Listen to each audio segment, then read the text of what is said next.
Hey, what's up guys? I was about to go to bed.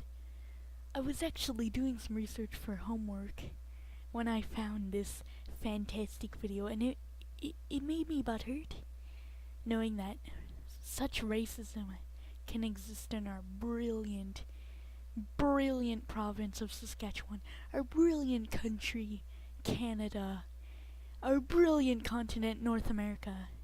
Let's check it out. Well, for example, there was one time in this accounting class, I was in about grade 9, and I was sitting at my desk, and then the teacher asked, I wanted to switch up the seating plan and ask somebody to come sit behind me, and he said I wouldn't sit behind him unless he was driving my cab.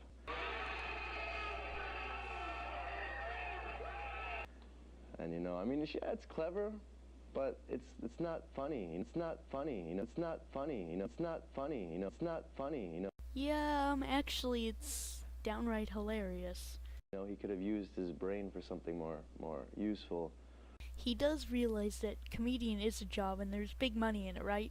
And I think a kind of hurtful joke.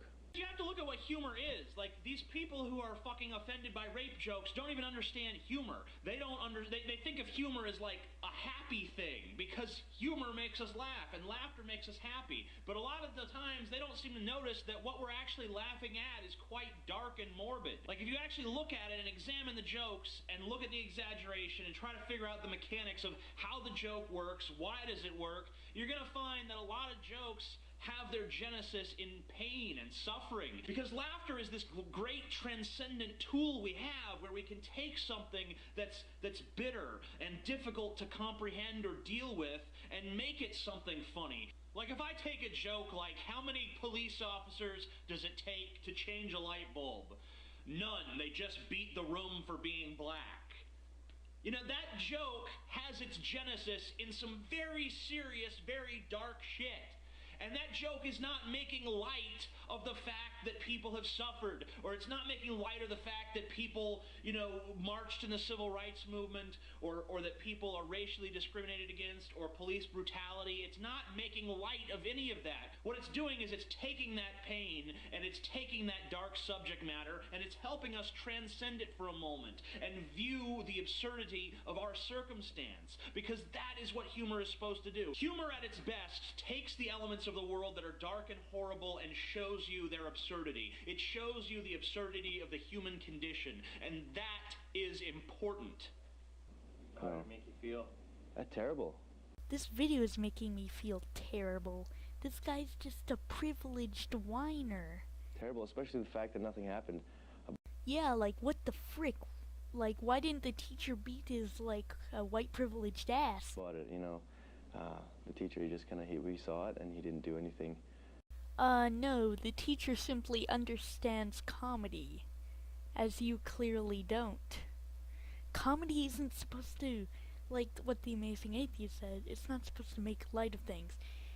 It's supposed to take things that are hard to comprehend and turn them into things we can laugh at. Like irony and stuff. That's a stereotype. He obviously doesn't believe in it. It was just a friggin' joke. Oh my god. And the class, they all laughed, Wow. Seems like everyone has a sense of humor except for you. In high school and elementary school, it's a kind of a different story. People really, they seem to have a sharp eye for differences as opposed to similarities, So, yeah, the kids would bully, things like that. If you classify making a good joke bullying, then I'm not going to take your word for that. Did you feel alone? Did you feel that there was no real support mechanism for that, or no check for that type of behavior? Absolutely. Maybe people don't want to hang with you because you're a overprivileged, hypersensitive SJW fuck that can't take a joke. Ever think of that? Eventually it led to me, not hanging out with white Canadians anymore. What the white Canadian, white Canadian, white Canadian. The fact that nothing happened, all of my friends became, you know, it was a very diverse group that I developed for myself. And I didn't really realize it until later on in my life, and I would look back and I'd say, wow, all my friends slowly started to be, you know, from all over the world. From everywhere except Canada, it seems. I was on the bus coming down from North Vancouver to downtown. It was Friday night. I was with my white Canadian friend, white Canadian, white Canadian, and I was wearing shorts like these, and there was a group of Persian people. Why didn't you befriend him? I mean, seems you love everyone except white Canadians. And they were talking about the club and stuff, and then my friend decided to be, you know, friendly and say, yeah, we're going to the club too, whatever. I thought you said all white people make racist jokes. Right? And they say, you're going to go dressed like that? And I was wearing these shorts, and they say, you're going to wear shorts? Another one says, no, he's white, he can do that. So they do, white people who dress shorts at the club. And I was like, what? Like, I'm sorry, but how is this racist? I'm still confused.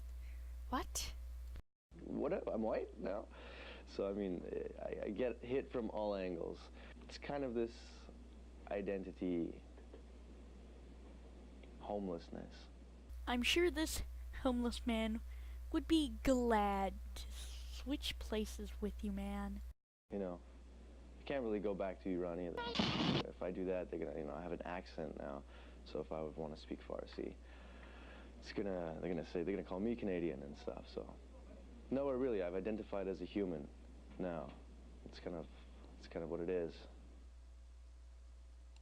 Well, that's unfortunate and anticlimactic. I thought you'd go on about the horrible terrorism problems going on in Iran, ISIS and stuff. You know, you're lucky to be in Canada, and you're an overprivileged fuck. Well, hope you enjoyed. Bye. Shivers down your spine, shrinking skull will shock your soul, seal your doom night.